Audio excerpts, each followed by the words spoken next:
اپنے بچوں کو نماز کا سبق تو دیا، اخلاص کا سبق نہیں دیا. ہم نے بچوں کو صدقے کا سبق تو دیا لیکن اخلاص کا سبق نہیں دیا. ہم نے بچے کو اللہ کے سامنے جھکنے کا سبق تو دیا مگر اخلاص کا سبق نہیں دیا. حضرات گرامی قدر، اپنے اوپر جناب 5,000 روپے لگا لو رات کو کسی ہوٹل میں بیٹھ کر، اس کا کوئی ذکر نہیں. 500 روپے کسی مسجد میں دے دو، 50 دوستوں کو جا کے بتاتے ہو میں نے 500 روپے مسجد کو دیا ہے. کیا یہ تمہارا خلوص ہے؟ کیا یہ تمہاری نیکی ہے؟ کیا یہ تمہاری اتباع رسول ہے؟ کیا یہ تمہارا رسول اللہ صلی اللہ علیہ وسلم کے طریقے پہ چلنے کا انداز ہے؟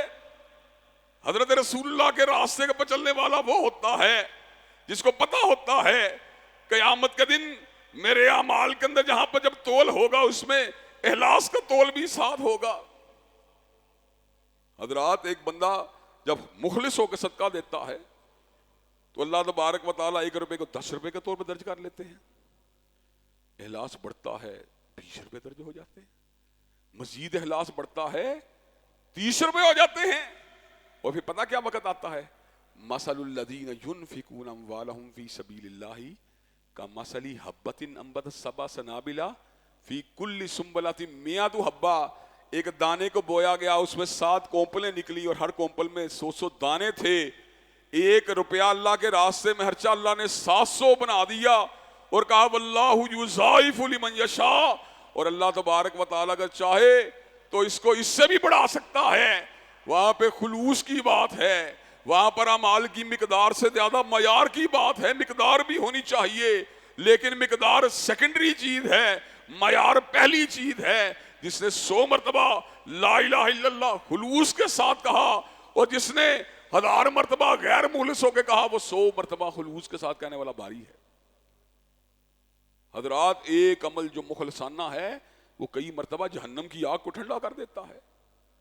اور کئی مرتبہ ایسا بھی ہوتا ہے اعمال دیکھنے میں اتنا وزنی نظر نہیں آتے لیکن خلوص کو تڑپ کی وجہ سے ان کے اندر ایسی قوت پیدا ہو جاتی ہے کہ اللہ اس کے ساتھ جہنم کی آگ کو بھی بجھا دیتے ہیں.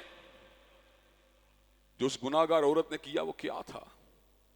طوائف یا اہلاک باختہ عورت نے کیا وہ کیا تھا؟ اس نے کتے کو تڑپتا دیکھ کر، پیاس سے بلبلاتا دیکھ کے اپنے موزے کو اتار کے اس کو پانی پلایا تھا. تو اس کے دل کے اندر ایک رقت تھی، جذبہ تھا. اللہ تبارک و تعالیٰ نے اس کے دل کو ایک محبت، رحمت، مودت سے بھر دیا. وہ اللہ تبارک و تعالیٰ سے اجر و ثواب کی طلبگار ہو گئی. موزے کے اندر سے پانی کو پلایا، اللہ نے اس اکیلے عمل کے جہنم کی آگ کو ٹھنڈا کر دیا. حضرات گرامی قدر، حدیث بطاقہ نے بھی ہمیں یہی بات سمجھائی ہے. حدیث بطاقہ یہ بات بتلاتی ہے کہ ایک آدمی کے اعمال میں سے جو عمل بھی نکلتا ہے وہ برائی والا عمل ہے، بائیں پلڑے والا عمل ہے. ہر چیز بائیں پلڑے میں جا رہی ہے. آدمی سمجھ چکا ہے بچاؤ کی کوئی صورت باقی نہیں بچی. ایک پرچی نکلتی ہے، پرچی کو دائیں پلڑے میں ڈالا جاتا ہے، دایاں پلڑا بھاری ہو جاتا ہے. وہ کیا چیز ہے؟ وہ ایک پرچی میں کون سی قوت ہے جس نے دائیں پلڑے کو بھاری کر دیا؟ جب پرچی کو کھولا گیا اس پہ لا الہ الا اللہ تحریر تھا، کلمے میں خلوص تھا، کھوٹ نہیں تھا، نقص نہیں تھا. توحید اس کی حلل سے پاک تھی، باقی اعمال جیسے بھی تھے لیکن توحید کی تڑپ، وہ توحید کا خلوص اس کے دل میں موجود تھا. اس خلوص نے، اس حدیث بطاقہ نے ہمیں یہ بات بتلائی اور حدیث بطاقہ نے ہمیں یہ بات سمجھائی کہ تنہا اس پرچی نے اس کے دائیں پلڑے کو اس لیے بھاری کر دیا کہ لا الہ الا اللہ ایک معیاری اعتبار سے اس کے دل و دماغ میں بس اور رچ رہا تھا. حضرات گرامی قدر، وہاں پر اعمال کی کوانٹٹی اپنی جگہ پر اہم ہے لیکن کوانٹٹی سے کہیں بڑھ کے جو چیز اہم ہے وہ کوالٹی ہے. اعمال کوالٹی والے ہمیں آگے بھیجنے چاہیے.